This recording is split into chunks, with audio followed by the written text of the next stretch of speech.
안녕하세요. 이제부터는 오늘 지금 이 시간부터는 직업 정보론, 정보에 관한 내용을 중심으로 1교시를 시작합니다.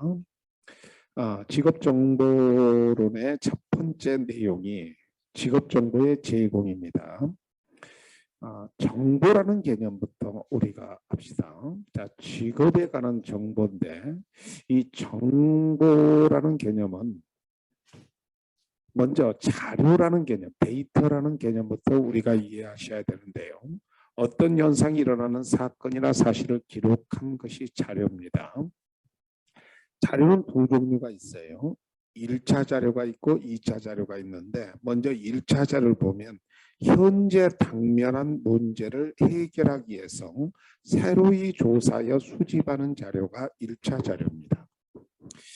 자, 그런데 우리가 통계청에 이미 조사된 것이라든지 아니면 다른 것들을 위해서 이미 자료화되어 있는 것을 이용하는 것이 2차 자료죠. 과거의 다른 문제를 해결하기 위해서 이미 수집되어 있는 자료. 예컨대 각 도마다 연간 인원수에 대한 인구수에 대한 통계 자료가 이미 조사되어 있다. 그것을 제가 이용한다. 그러면 2차 자료죠. 그러면 2차 자료는 일반적으로 비용이 쌉니다. 근데 1차 자료는 어떤 걸 새로이 조사하기 위해서 수집하는 자료이기 때문에 비용이 아주 많이 들고 시간이 비싸게 걸리죠.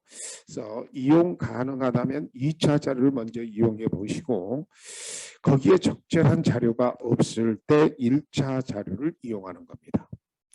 자, 이렇게 자료가 있고 그 자료에 의사결정권자가 거기에 집중하면 정보로 바뀝니다. 그래서 자료를 사용한 사용자, 의사결정권자죠. 사용자의 목적에 따라서 분류하고 여가하여 요약하면 정보가 됩니다. 자, 그러니까 이제 이 데이터가 의사결정권자가 주목하는 순간에 정보가 되는데요. 이 정보는 어느 정도 계속 쌓이게 되면 어떤 특정 목적의 달성을 위해서 유용하도록 정보를 추상화하고 일반화한다는 말은 그 정보가 구체적으로 없어도 그럴 것이다라는 예측이 가능할 때, 자, 정보가 그러니까 체계화되고 시스템화되면 지식이 됩니다. 그래서 자료가 정보가 되고 정보가 시스템화되고 체계화되면 그것이 지식이 되는 그런 과정이죠. 우리는 여러분과 저는 직업 정보를 통해서 어느 정도 지식화시킬 수 있는 능력까지 있어야 되겠죠. 자, 그러면 이런 정보들 의사결정권자들한테, 즉 사용자의 목적에 따라 체계화된 것이 이제 정보라면 이것은 민간이 주는 정보가 있고 공공이 주는 정보가 있습니다. 그래서 민간 직업 정보, 공공 직업 정보 이렇게 두 가지로 나눌 수 있는데요. 자, 이 부분은 주관식으로 본대요. 민간 직업 정보의 특징과 공공 직업 정보의 특징의 차이점 두 개 정도를 써라 이런 식으로요. 그러면 민간 직업 정보는 불연속적이고 한시적입니다. 여기에 대해서 공공 직업 정보는 지속적으로 정보를 제공합니다. 그러니까 고용노동부에서 이렇게 제공하는 정보, 한국 고용정보원 같은 데서 제공하는 것이 공공직업정보인데 계속 지속적으로 제공합니다. 계획에 따라. 자, 그 다음에 직업의 분류 및 구분해서 직업정보의 제공의 목적에 따른 의무적이고 자의적 분류를 합니다. 예컨대 무슨 커리어넷에서 제공하는 정보는 그 커리어넷에 따라서 거기서 의무적인 기준에 따라서 제공하고, 리크루트에서 제공하는 직업 정보는 리크루트의 기준에 따라서 제공하는 겁니다. 그러나 공공직업 정보, 대표적으로 한국직업사전 같은 그런 직업 정보는 한국 표준직업분류 등에 따라서 표준적이고 객관적으로 분류해서 제공합니다. 그 조사 수록된 직업의 범위는 특정 목적에 맞게 제한적으로 선택됩니다. 따라서 코로나 시대에 맞는 IT 직업 100선 이런 식으로 특정 목적에 맞춰서, 그러나 공공직업정보는 예컨대 대표적으로 한국직업사전이 공공직업정보를 대표하는데요. 이 한국직업사전은 전체 산업이나 업종에 걸쳐서 그 내용이 들어가 있습니다. 그리고 다른 정보와의 관계, 이건 뭐냐면은 여기서 이 직업 정보를 다른 국가기관이 그 정보를 그대로 이용할 수 없냐 이 얘기죠. 자, 민간 직업 정보는 그 자체가 완결적 정보이기 때문에 다른 국가기관이 그 정보를 이용할 수 없습니다. 그래서 정보와 관련성이 낮아요. 이제 따라서 고용노동부에서 고용보험을 산정을 할 때 그 직업의 종류가 이런 명칭을 썼다면 어떤 리크루트에서 그 명칭을 그대로 보험 산정의 기준으로 쓴다든지 그럴 수는 없습니다. 그러나 공공직업 정보는 그 자체가 완결적 정보가 아니라 기초적 정보고 다른 정보에 미치는 영향이 아주 크며 관련성이 높아서 타 국가기관의 그 직업 사전에서 정비해 놓은 정해 놓은 그 직업 정보, 직업 명칭을 그대로 사용하죠. 자, 여기서 이제 객관식에서 굉장히 헷갈리는 것 중에 하나가 있습니다. 자, 바로 민간 직업 정보가 완결적이고 그러니까 더 이상 손볼 필요가 없다는 거죠. 그 자체가. 그리고 공공 직업 정보가 기초적 정보라는 거 요거 헷갈릴 수가 있습니다. 자, 두 개를 나누어서 자, 구별을 해 놓으셔야 됩니다. 민간 직업 정보는 보통 유료고 공공 직업 정보는 무료입니다. 그래서 컴퓨터만 잘 찾으시면 공공 직업 정보를 찾는 방법을 공부하실 수 있는데 저희 학교는 다른 학교와 틀려서 여러분이 공부하시는 모든 자리에 최신식 컴퓨터가 한 대씩 다 있습니다. 여러분 책상 앞에. 왜 그렇게 놨을까요? 컴퓨터 뒤에서 슬쩍 숨어서 주무시라고 그렇게 해놓은 게 아니라 실제로 여러분 실무에서 일을 하다 보면 또 가정평가형 등에서도 실습적인 근무를 하다 보면 직업 정보를 찾는 일이 굉장히 많아요. 그래서 찾는 연습들을 하시자는 겁니다. 왜냐하면 자격증을 따고도 실제 취업을 했을 때 아니 직업 정보 하나를 찾을 수가 없다든지 HRD 넷을 사용할 수 없다든지 워크넷 하나도 제대로 사용할 수 없다고 한번 상상해 보세요. 그러면 취업하기 어렵겠죠. 그래서 저희 학교는 전부 다 책상마다 컴퓨터를 두고 컴퓨터를 사용하게 하고 있습니다. 자, 그러면 이런 직업 정보의 기능을 보시면 직업 정보의 기능 이것은 인력 배치를 효율화시킬 수 있고 또 직업을 바꾸는 것을 직업 이동이라고 그래요. 이것에 대한 어떤 자료로 제공할 수 있습니다. 또 노동시장의 유연성을 제고할 수 있고요. 인적 자본의 효율성을 제고할 수 있습니다. 우리가 자본하면 물적 자본만 있는 것이 아니라 인적 자본도 있죠. 사람이 곧 자본이죠. 어떤 회사건 어떤 조직체건 마찬가지입니다. 그럴 때 그 인적 자본의 효율성을 제고하는데 직업 정보가 큰 기능을 합니다. 또 마찰적 실업이라는 게 뭐냐면은 완전 고용 상태에서도 발생할 수 있는 실업으로 A라는 사람이 B라는 직업으로 옮기는데 실제로 내 자리가 옮길 때 내 자리가 어디에 있는지를 빨리 찾지 못하죠. 그러면 또 그 B라는 회사는 나한테 필요로 하는 인재가 어디에 있는지 빨리 찾지 못하죠. 그래서 그 간격 사이에 나타나는 실업, 이걸 마찰적 실업이라고 하고 자, 대표적인 자발적 실업입니다. 그런데 이 마찰적 실업이 서로 정보의 유통 장애 때문에 발생하는 실업이거든요. 그래서 정보의 유통 장애가 충분히 해소된다면, 즉 직업 정보가 충분히 제공된다면 마찰적 실업의 기간이 짧아집니다.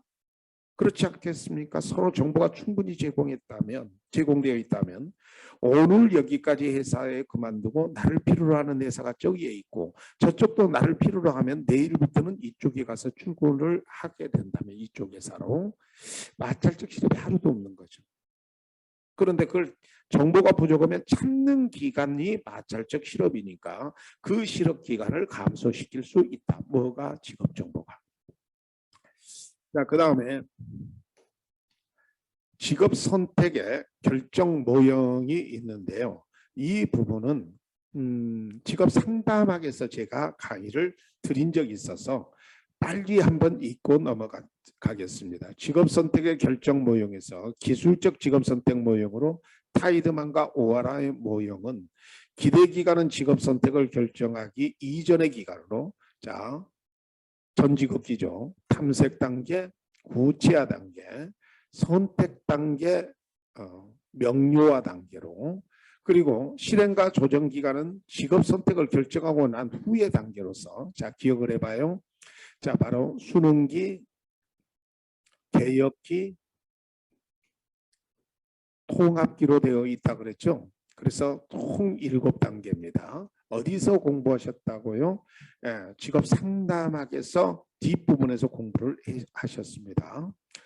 자, 그 다음에 힐튼 모형으로 인간이 복잡한 정보에 접근하게 된 구조를 근거로 둔 이론이다. 복잡한 직업 정보의 접근 구조에 근거를 둔 이론으로, 자, 전제 단계, 계획 단계, 인지 부조화 단계인데, 제가 이 부분을 설명할 때 전제 계획 인지 부조화가 실제로는 서비스 품질론에서 나오는 이론이라고 그랬죠. 또 브룸은 직업 결정을 균형 기대 힘의 원리에 따라 설명을 했다고 말씀을 드렸습니다. 자, 그리고 처방적 의사결정 모형으로 카츠 모형은 직업 결정자는 자신의 특성과 요인을 가치와 중요도에 따라 비교해서 결정을 한다. 갤라츠는 직업 선택은 결과보다 과정을 중시하는 모형으로 애언적 체계, 가치 체계, 결정 준거로 설명을 했다고 했습니다. 또 칼도와 치돌스키는 직업 선택을 직업적 유용도 함수로 설명을 했는데, 여기서 왜 한번 직업 상담학에서 나왔던 얘기를 여기서 다시 한번 써놨냐면요, 아무래도 이것이 직업적 정보가 필연적으로 어디에서 주어지는 거죠? 정보는 의사결정권자의 결정을 돕기 위한 것인데, 결론적으로 선택을 돕기 위한 거잖아요. 그래서 직업 선택, 즉 직업 결정 모형으로 여기서 기억을 한번 해보자는 의미에서 여기다가 정리를 다시 해놨습니다. 자, 그러면 이제 구체적인 직업 정보의 제공 자료로서 한국 직업 사전을 공부하십니다. 사실은 이 공부는 우리 학교의 과정평가형이나 이런 공부를 하실 때는 컴퓨터를 켜놓고 하셔야 되죠. 실제로 컴퓨터를 켜놓고 한국 직업사전이란 책을 놓고 공부할 수는 없잖아요. 워낙 두꺼워서. 그러니까 컴퓨터를 켜놓고 한국 직업사전을 찾아 들어가서 거기서 하는 건데, 일단 우리가 그 부분을 생략하고 직접 이중 컴퓨터가 켜져서 충분히 이제 자료가 준비되어 있다는 전제하에서 이제 강의를 들어갑니다. 한국 직업사전 그 자체만 가지고도 시험에 객관식을 기준으로 보면 한 서너 문제가 나와요. 세 문제, 두 문제 필연적으로 나온다는 겁니다. 한국 직업사전의 구성 내용은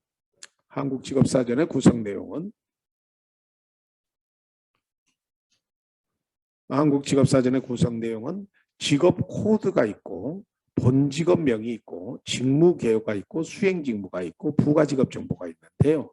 이것을 이렇게 묶어서 이것이 다 묶으면, 요 네 개를 묶으면 본직업 정보,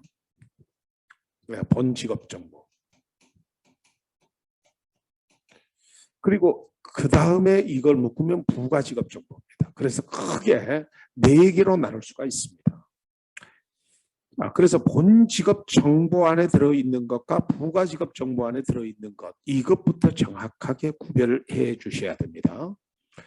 자, 이럴 때 먼저 본직업 정보 안에 직업 코드가 먼저 들어가 있는데요. 이 직업 코드는 한국 고용직업분류. 여러분 이제 이것이 공부를 하다 보면 무슨 분류가 참 많이 나와요. 그래서 분류할 때마다 어지러워 하십니다. 그런데 목에다 힘을 주고 정확하게 표현하는 연습을 해야 돼요. 한국 고용직업분류입니다. 왜냐하면 이 직업분류는 한국 고용직업분류가 있고 한국 표준직업분류가 있고 그다음에 NCS 분류가 있고, 하여튼 분류 코드들이 너무 많아요. 그래서 이게 힘을 이렇게 주지 않고 하잖아요. 그러면 매지가이 보는 것처럼 해서 비슷하게 넘어가 버립니다. 근데 그게 시험에 나와요. 이게 고용직업 분류냐 표준직업 분류냐. 그런데 한국 직업사전에 본직업 정보에 들어가 있는 분류 코드는 한국 고용직업 분류, 이름하여 보통 캡코 코드라고 합니다. 자, 캡코 코드라고 하는데 이 세 분류 네 자리 숫자로 되어 있다는 거예요. 자, 세 분류 네 자리로 숫자로 되어 있는데, 자, 대분류, 중분류, 소분류, 세분류, 세세분류 이렇게 있는데, 자, 보통 이렇게 돼 있어요. 근데 한국 고용직업 분류는 세세 분류로 돼 있지 않고 세 분류 코드로 돼 있어요. 그러니까 뭐 2, 3, 1, 4 이런 식으로 네 자리 숫자로 들어가 있다는 거예요. 직업 코드가. 그리고 세 분류 내의 직업들이 가나다라 순서로 되어 있다. 한국 고용직업 분류가 나온 게 한 1980년대 중반 정도에 나왔어요. 그렇기 때문에 컴퓨터 시대에 만들어져서 한국 고용직업 분류는 이 구별, 같은 직업 내의 순서가 가나다라 순서로 되어 있는 겁니다. 왜냐하면 한국 표준직업 분류는 이 세 분류 내에 또는 세세 분류 내에 그 순서가 어떤 순서로 하겠다는 것이 따로 정해져 있거든요. 그래서 이거 가나다라 순서로 돼. 그다음에 이제 본직업 직업명이 들어가 있는데, 자, 본직업 정보 하면 한국, 예를 들어서 직업 상담사, 직업 상담원 이렇게 들어가 있다는 거예요. 한국 직업사전에 그 직무 내용이 기술된 명칭이 본직업명. 자, 그다음에 이제 본직업 정보 안에 이제 들어있는 대표적인 게 이제 직무 개요입니다. 자, 이 용어도 정확하게 쓰셔야 돼요. 직무 개요, 직무 기능이 아닙니다. 직무 개요. 직무 담당자 활동을 간략하게 설명을 하고 있습니다. 자, 그다음에 수행 직무입니다. 자, 수행 직무는 좀 복잡해요. 자, 이 수행 직무까지가 본직업 정보 안에 들어있는 겁니다. 자, 수행 직무하면, 근데 본직업명이 직업 상담사다. 그러면 직업 상담사의 수행 직무를 말하는 겁니다. 그 수행 직무의 뜻부터 설명을 하는데요. 수행 직무의 뜻은 직무 담당자가 수행하는 구체적인 작업 내용을, 아주 중요한 말이 나오네요. 작업 순서에 따라 서술한 것입니다. 작업 순서에 따라. 자, 그런데 직업 상담사 같은 경우는 순서가 명확하지 않겠죠. 그러니까 어떤 라인이라든지 생산 라인에서 일을 하면 작업 순서가 명확한데, 이런 직업 상담사 같은 직업 같은 경우는 순서가 없을 거라는 거예요. 그래서 단 공정 순서가 파악하기 어려운 경우에는 작업의 중요도 또는 작업 빈도가 높은 순서로 기술되어 있습니다. 그래서 예컨대 직업 상담사 같은 경우는 직업 정보를 제공하는 것이 앞쪽에 써져 있고, 그러기 위해서 심리 검사라든지 상담하는 것이 그 다음에 써져 있어요. 그러면 어느 것이 더 중요하지 않은 거죠? 직업 상담사의 직무 중에 직업 정보를 제공하는 것이 최고 중요하다는 겁니다. 그래서 중요도 또는 작업 빈도가 높은 것이 앞에 기술돼 있고 차례대로 기술돼 있어요. 자, 그러면 수행 직무의 기술 방법입니다. 수행 직무를 기술하는 방법. 이게 이제 왜 이렇게 기술 방법도 해놔야 되냐면요. 한국 직업사전이 예를 들어서 10년 만에 바꾼다고 합시다. 자, 그러면 직업사전에 들어갈 때 그것을 직업사전을 수행 직무를 기술했던 그 팀이 10년 후에도 또 기술하지는 않겠죠. 다른 팀이 들어와서 기술할 거란 말이에요. 자, 그럴 때 그 기술하는 방법이 다 틀리면 읽을 때마다 개념이 사전 같은 느낌이 아니라 뭐 특별한 문학과 같은 느낌을 받겠죠. 그래서 기술 방법 딱 정해놨어요. 자, 해당 작업원이 주어일 때는 주어를 생략합니다. 영어에서는 주어가 생략되는 예가 별로 없죠. 그런데 한국 직업사전에는 주어를 생략해 버린다는 거죠. 그러니까 직업 상담사가 직업 정보를 수집 가공해서 내담자한테 제공한다 할 때 직업 상담사라는 말은 빠진다는 거죠. 또 다른 작업인이 주어일 때는 주어를 생략하지 않습니다. 또 내용 기술은 시간적 순서에 따라 작성하는데 시간적 순서가 있는 직업도 있고 시간적 순서가 없는 직업도 있다고 그랬죠. 그래서 주된 직무보다 빈도나 중요도는 낮으나 그러니까 시간적 순서가 없으면 중요도에 따라서 자주 반복성이 높은 직업 직무 범위가 앞쪽에 들어가는데요. 주된 직무보다 직무 빈도나 중요도가 낮으나 수행이 가능한 작업에 대해서는 수행 직무에서 하기도 한다. 방위명음이 도를 쓴다는 겁니다. 자, 이 뜻은 이 직업에서 종사하는 사람이 가끔 이런 작업을 수행할 것이라는 의미가 아니라 객관식에서는 꼭 그런 의미라고 나와요. 다른 사업체에 있는 이 직업에 종사하는 사람이 일반적으로 수행하거나 수행 가능한 직업을 나타낸다. 참 어렵죠. 뭔 말인지 잘 모르겠죠. 자, 간단하게 설명을 드립니다. 자, 우리 직업 상담사라는 직업의 수행 직무는 자, 직업 정보를 제공하는 것과 자, 직업 정보 제공 그리고 자, 직업에 필요한 직업 상담 또는 직업 심리 검사 또는 직업 상담입니다. 취업 상담. 이건 순서가 없기 때문에 중요도가 앞쪽이 중요. 자, 그런데 쭉 이런데 그 다음에 뭐 또 하기도 하고, 직업 관련 프로그램을 만들기도 해요. 자, 그리고 시청각 교육도 한다고 돼 있어요. 자, 그런데 이것은 프로그램을 만들거나 시청각 교육을 하기도 한다라고 표현되어 있습니다. 직업 정보를 제공한다. 직업 심리 검사도 실시한다. 취업 상담도 한다. 이렇게 돼 있는데 직업 관련 프로그램을 제작하기도 하고 시청각 교육을 하기도 한다. 이렇게 방위명업이 도가 붙어 있다. 그럴 때 이 도가 붙어 있는 의미는 뭐냐? 자, 이런 얘기입니다. 어떤 사람이 자, 이런 얘기가 아니라는 건 먼저 말씀드립니다. 어떤 사람이 이런 직업 상담사로서 이런 일을 하다가 가끔 이런 일을 하기도 한다라는 뜻이 아니라고 그랬죠. 이 직업에 종사하는 사람이 가끔 이런 직업을 수행할 것이라는 의미가 아니라고 했잖아. 아니야. 그런 의미가 아니라 이런 의미라는 거야. 우리나라의 총 직업 상담사가 10,000명이라고 합시다. 자, 10,000명이라고 하면 그 10,000명 중에 9,900명은 이런 일을 해.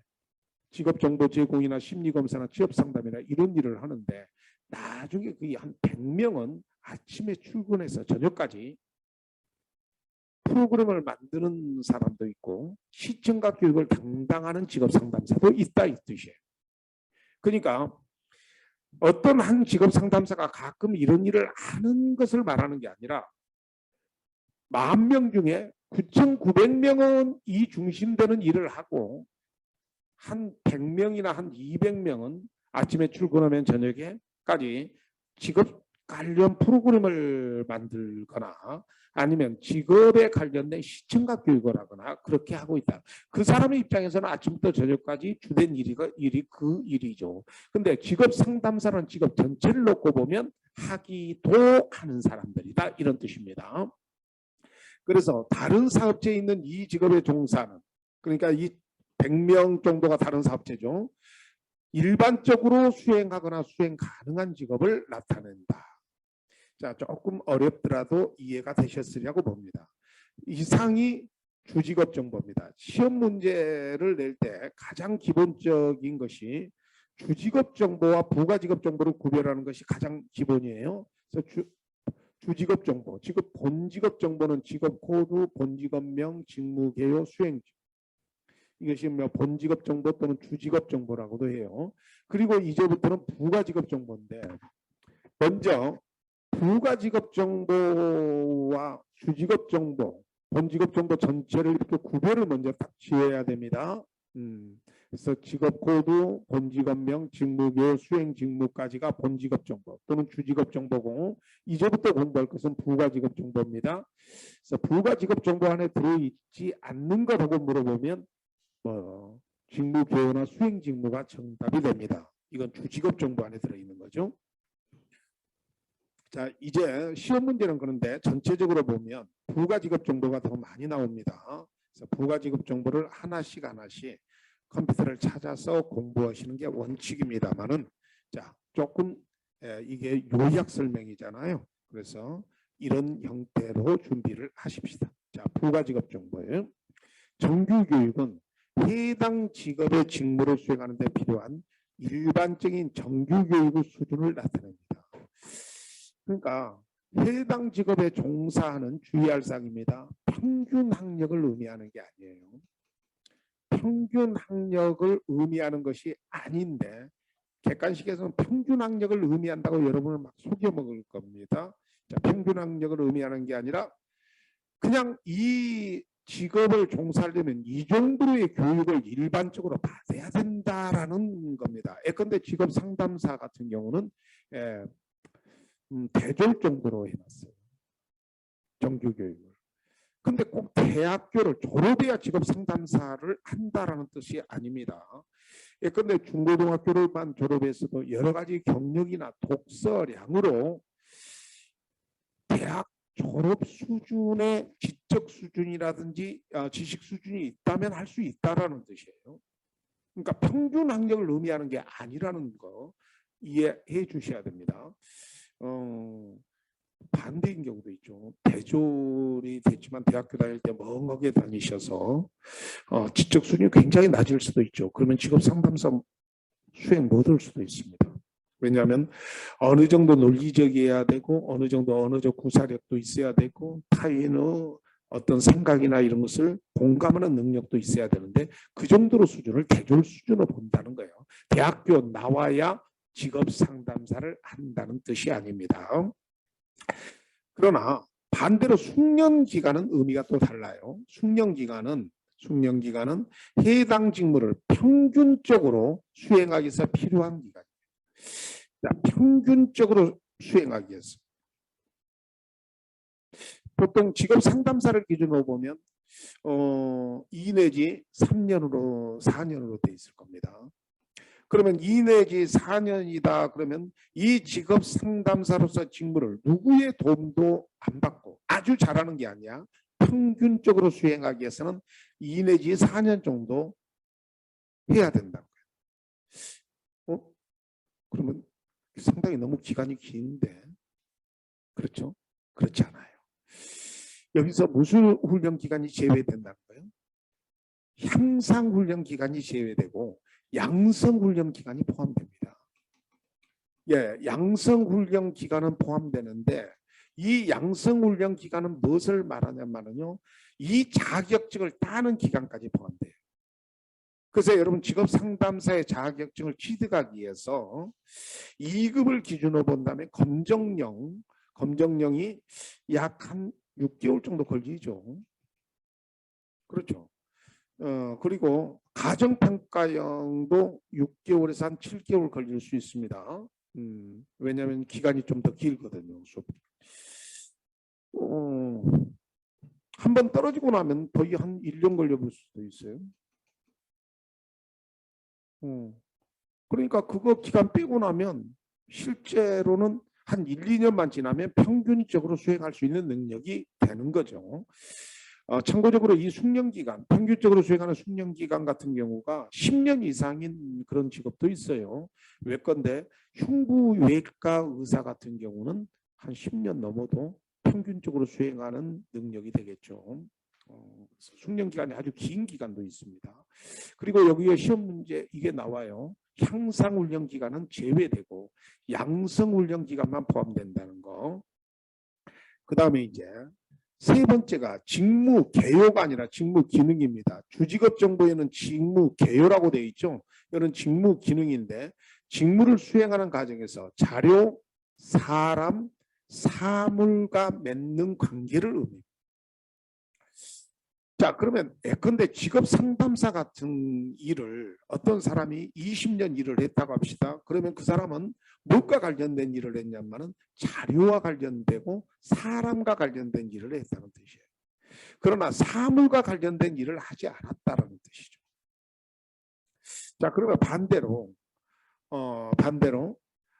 금융조작원으로서 10년간 근무를 했거나 앞으로 금융조작원이 되고자 할 때 자, 그 직무는 어떤 기능을 갖고 있냐? 사물과 관련된 일을 하겠죠. 그러나 사람과 관련된 일은 별로 하지 않겠죠. 자, 그런데 이름하여 사물과 관련된 것들은 예컨대 설치, 정밀 제작, 제어 조작해가지고 이건 순서가 있어요. 위계가 있다고 합니다. 자, 자료는 위계가 있기는 있는데 희박합니다. 근데 사람은 위계가 없습니다. 위계 질서가 없이 정리되어 있다. 그러니까 사람에서 예를 들어서 교육이나 조정이 앞쪽에 있고 감독이나 말하기 신호가 뒤쪽에 있더라도 이것이 위계에 따른 기준이 아니라는 겁니다. 참고적으로 이 직무 기능에 대해서는 여기서는 이렇게 요약 설명이니까 짧게 되어 있지만은 조금 더 자세히 공부하실 분들은 직무 기능을 찾아서 보셔야 됩니다. 자, 그 다음에 이제 작업 강도가 있습니다. 해당 직무를 수행하는데 필요한 육체적인 힘의 강도, 육체적 힘의 강도. 근데 여기서 이것도 아주 중요한 말입니다. 심리적이고 정신적 노동 강도는 고려하지 않습니다. 자, 그래서 객관식에는 맨날 이렇게 나와요. 작업 강도는 심리적, 정신적 노동 강도까지 포함해서 고려되어 있다. 그러면 요새 뭐 정신 노동자들이 너무 많고 뭐 감정 노동자 이런 게 많아서 그것도 포함되어 있다라고 착각되는 수가 있습니다. 한국 직업사전의 작업 강도에는 육체적인 힘의 강도만 표현하고 정신적, 심리적 노동 강도는 포함되어 있지 않습니다. 자, 이럴 때 작업 강도의 기준이 있고 작업 강도의 구분이 있는데 이게 또 헷갈려요. 작업 강도의 기준은 들어올림 하면 들어올리거나 내리거나 다 들어올림에 속합니다. 운반은 사람이 운반하는 것만 운반입니다. 자, 그러니까 여러분들은 몸에 걸치거나 손에 들거나 어깨에 메거나 이렇게 해서 A에서 B로 그 물건의 위치를 바꾸는 게 운반이라고 한다는 거야. 참고적으로 대차나 니아까지 싣고 움직이는 건 운반이 아닙니다. 자, 그리고 당김은 무슨 뜻인지 아시겠죠? 자, 자기가 힘쓰는 방향으로 물건이 오게 하는 것이 당김입니다. 그 외에는 다 미입니다. 자, 힘을 쓰는 반대 방향으로 물건을 움직이게 하는 거죠. 자, 그래서 미임은 모든 형태에서 가장 일반적인 작업 강도의 기준이 미임입니다. 그러니까 미는 것 외에도 페달을 밟는 것도 미는 거고 단조처럼 이렇게 내리치는 것도 미임입니다. 그래서 다 미임에 속합니다. 자, 들어올림, 운반, 밈, 당김이 작업 강도의 기준이고 이 작업 강도의 기준에 따라서 작업 강도의 구분이 이렇게 들어가 있는데 이걸 암기를 하셔야 돼요. 예, 이게 나와요. 시험에. 가정평가에도 나옵니다. 그래서 이게 조금 어수선하죠. 아주 가벼운 작업은 자 이렇게 리커드 척도처럼 표현되어 있습니다. 아주 가벼운 작업, 가벼운 작업, 보통 작업, 힘든 작업, 아주 힘든 작업. 그렇죠. 리커트 척도, 별 5개 척도하고 비슷한 표현으로 되어 있죠. 영화 보고 나서 어떠죠? 아주 감동적이다, 감동적이다, 보통이다, 별로, 아주 별로다. 자, 그래서 아주 가벼운 작업은 소품이라든지 이런 것들을 들어 올리거나 내리거나 하는데 최고는 4kg까지. 근데 그냥 가벼운 작업은 최고가 8kg인데 4kg 정도를 빈번히 하는 겁니다. 빈번입니다. 자, 아주 가벼운 작업은 그냥 일반적인 이렇게 사무 일을 하다가 최고 무거운 물건 해봐야 4kg 정도를 들어올리거나 밀거나 당기거나 위에 써져 있는 것들을 하는 거예요. 근데 보통 작업이 최고 20kg입니다. 쌀 한 포가 20kg짜리가 있죠. 그리고 10kg 정도는 빈번입니다. 그래서 상당히 이렇게 보통 사람으로 따진다면 꽤 힘든 일들이죠. 최고가 20kg인데 10kg 정도를 빈번히 오면 10kg짜리 쌀을 싣고 손에다 들고 쉽게 못 움직이겠던데 나는. 그래서 이게 꽤 힘들어요. 힘든 작업은 최고가 40kg입니다. 최고가 40kg. 자, 시멘트 한 포가 40kg죠. 그리고 20kg 정도를 빈번히 움직이는 거예요. 상당히 노동 강도가 센 겁니다. 우리가 상상해 보시면. 자, 아주 힘든 작업은 여기 미스프린트입니다. 40kg 이상입니다. 최고라고 붙이면 40kg를 넘을 수가 없겠죠. 자, 40kg 이상 20kg를 빈번입니다. 이거 암기하셔야 돼요. 여기서 빈번이라는 말은 구체적으로 들어올리거나 운반, 밈, 당김을 빈번히 한다는 겁니다. 20kg짜리 정도는. 20kg 정도는 아주 힘든 작업이죠. 그리고 때에 따라서는 40kg 이상이니까 50kg, 80kg도 움직이거나 밀거나 당길 수 있겠지요. 이거 암기하기가 쉽지 않습니다. 그럴 때 4kg부터 암기하시면 대강 뭐예요? 4kg, 8kg, 4kg, 20kg, 10kg, 40kg, 20kg, 40kg 이상 20kg. 어떤 수단을 써서라도 암기를 해 놓으십시오. 자, 그 다음에 육체 활동도 있고 작업 장소도 있습니다. 작업 장소는 실내, 실내외 이렇게 세 개로 나눠져요. 실내 작업, 실외 작업, 실내외 작업. 근데 75%를 기준으로 합니다. 그러면 실내 작업은 75% 이상이 실내에서 이루어지고 실외는 75% 이상이 실외에서 이루어집니다. 실내 작업은 뭐 예를 들어서 60대 40으로 이루어진다든지 75%를 기준으로 한다는 것만 기억해 주시면 됩니다. 작업 환경에서 여러 가지 환경이 있는데 그중에 이염 내재가 주관식으로 나온 적이 있어요. 2차 시험에. 그럴 때 이염 내재 5가지를 써봐라 그럴 때요. 그때 이게 준비가 안 된 학생들이 이제 시험을 봤어요. 저도 이 준비를 학생들한테 준비를 못 시켜서 드렸습니다. 그래서 작업 환경으로서 작업 중에 나타난 이염 내재 한 5가지를 써봐라 그랬더니 그때부터 이제 사람들이 창작을 했죠. 공부가 안 돼 있어서. 그래서 뭐 추락이염, 미끄럼이염 막 그런 거 써놨는데 나중에 봤더니 이거더라고요. 기계적이염, 정기적이염, 화상이염, 자 폭발이염, 폭발이라고 쓰시는 분이 가끔 있어요. 폭발이염. 그리고 이거 방사능이염이 아닙니다. 자, 후쿠지마가 방사능이고 엑스레이 실은 방사선입니다. 자, 방사선이염입니다. 주관식을 쓰실 때 글씨 같은 것을 자꾸 틀리시게 쓰는 것은 안 좋습니다. 왜냐하면 출제자에 따라서는 엄격하게 채점하시는 분들도 계시기 때문에 그렇습니다. 자, 그 다음에 유사 명칭 하면요.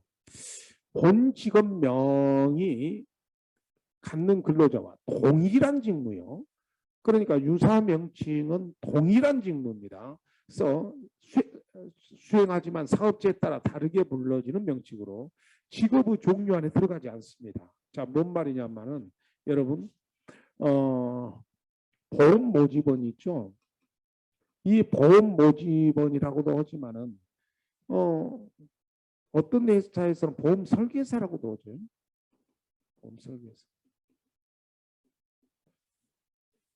또 어디든 또 생활 설계사 뭐 이렇게 표현을 하죠. 근데 이쪽은 다 똑같이 보험 모집원이잖아요. 그리고 어떤 사람도 보험 아줌마라고도 그건 아니고 그건 재밌으라고 하는 얘기고.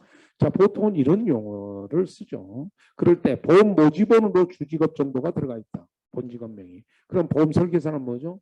유사명칭이 됩니다. 자, 그 다음에 이제 관련 직업이라는 것이 있는데요.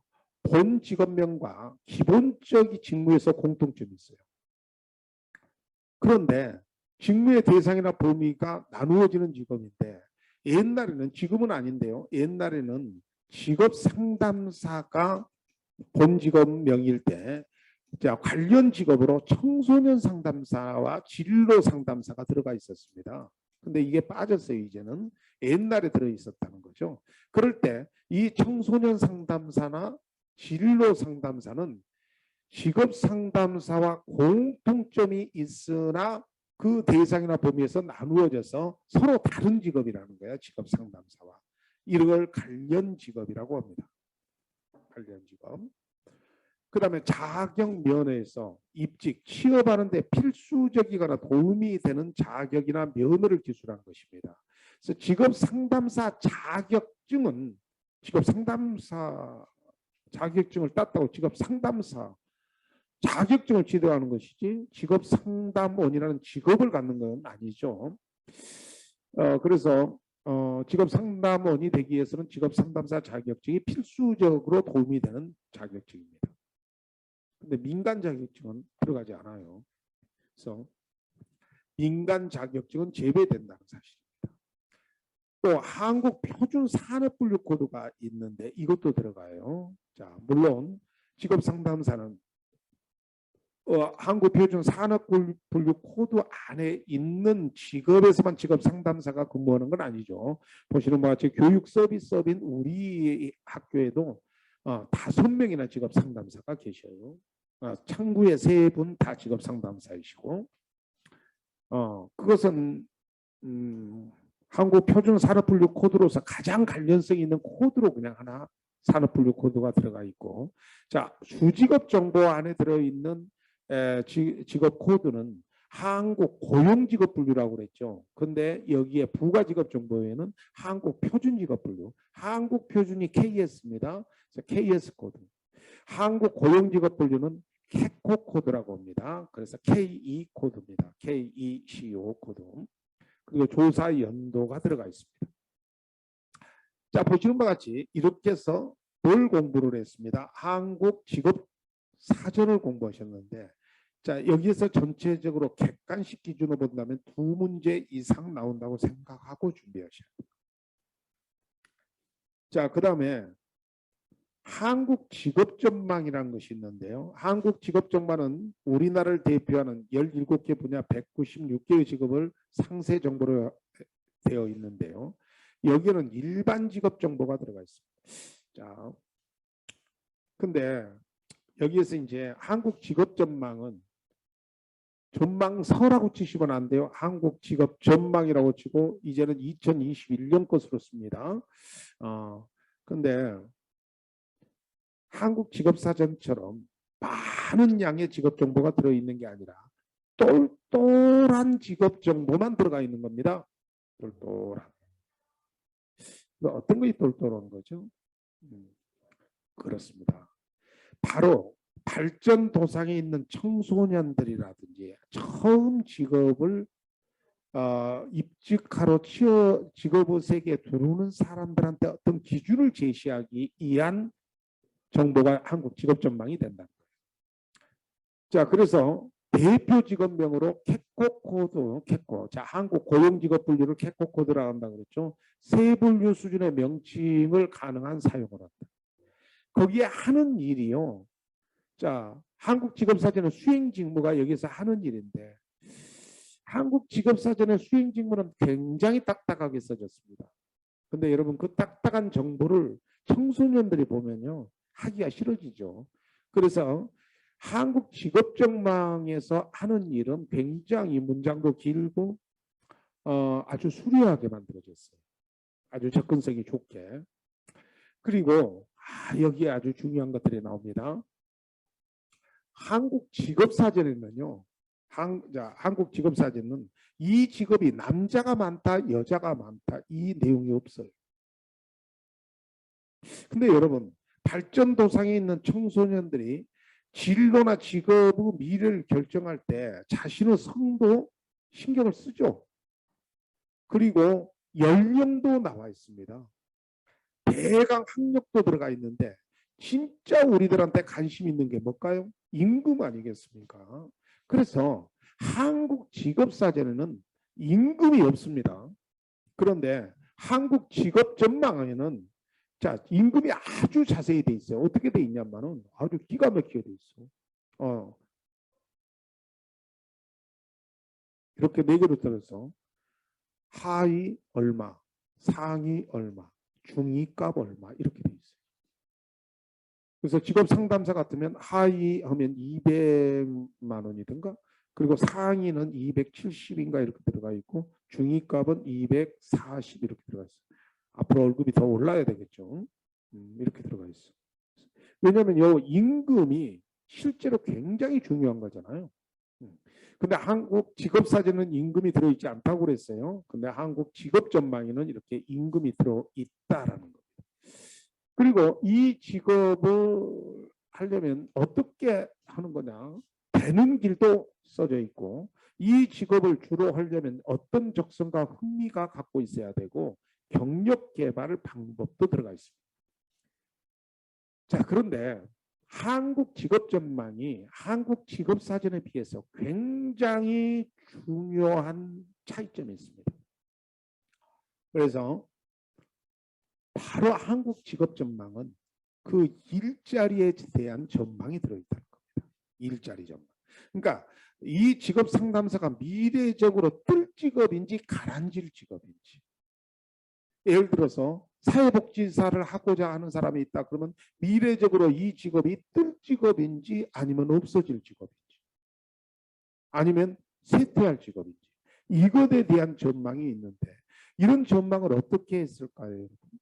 자, 1번 점쟁이들한테 점을 통해서 했을까요? 2번 전문가들한테 한 번이 아니라 1차, 2차, 3차에 걸쳐서 평가했을까요?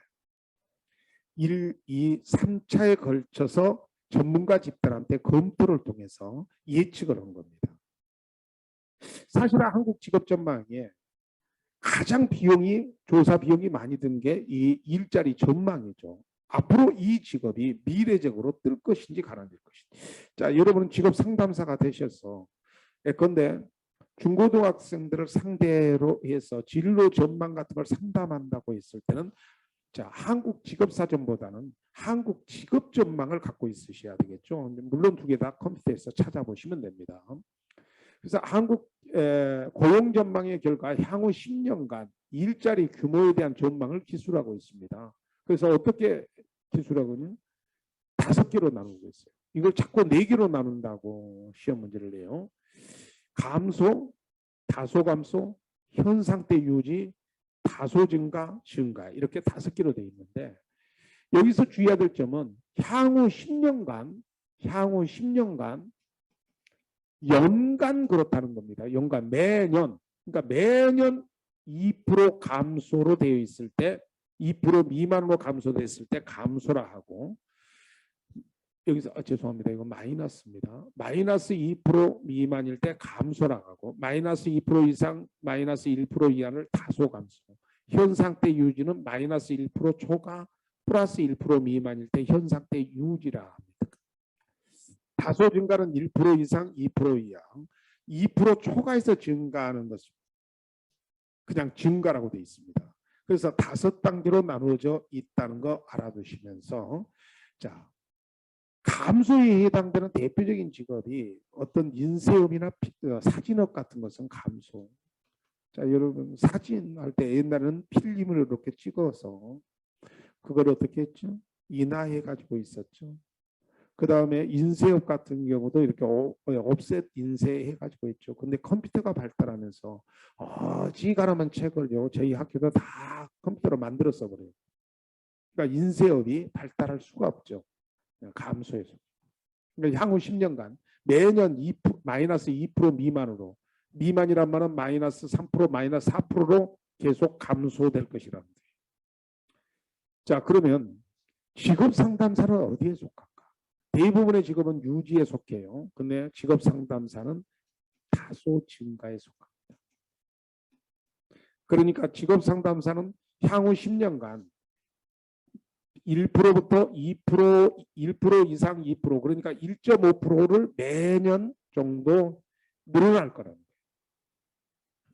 자, 증가 그러면 매년 2% 이상 초과하는 대표적인 것이 사회복지사하고 뭐 간병인 이쪽은 2% 이상 초과한다고 되어 있어요. 예, 목록에 나와 있습니다. 자, 그리고 그런 것들을 여러분 찾아서 이렇게 쭉 봐놓으면 실제 시험에는 영향을 주지는 않겠지만은 상담할 때 상당히 풍족한 상담이 가능하겠죠. 그 다음에 이제 고용 전망의 요인 같은 것도 들어가 있습니다. 그래서 고용 전망 결과를 설명할 수 있는 예컨대 라이프 사이클이 달라졌다든지 아니면 산업체의 어떤 요구가 달라졌다든지 우리들이 연령이 너무 많아지고 있다든지 외국에서 다문화 가정들이 많이 들어온다든지 이런 것들이 직업 상담사의 긍정적인 역할을 할 것이다. 그러나 반대로 자 뭐죠? AI가 발달하고 그 다음에 사이버 상담이 발달함으로써 직업 상담사의 역할이 줄어들 것이다. 그러면 감소의 전망이죠. 그래서 고용 전망이 증가의 전망과 감소의 전망에 대해서도 다시 논의해 놨습니다. 그 밖에도 부가직업 정보가 여기도 들어있어요. 관련 직업, 분류코드, 관련 정보처까지 들어가 있어서 언제든지 찾아볼 수 있게 되어 있습니다. 여기까지 해서 직업정보론의 제1교시를 끝냅니다. 그러면 2교시가 이제 직업 및 산업 분류 활용인데 이쪽이 좀 까다롭습니다.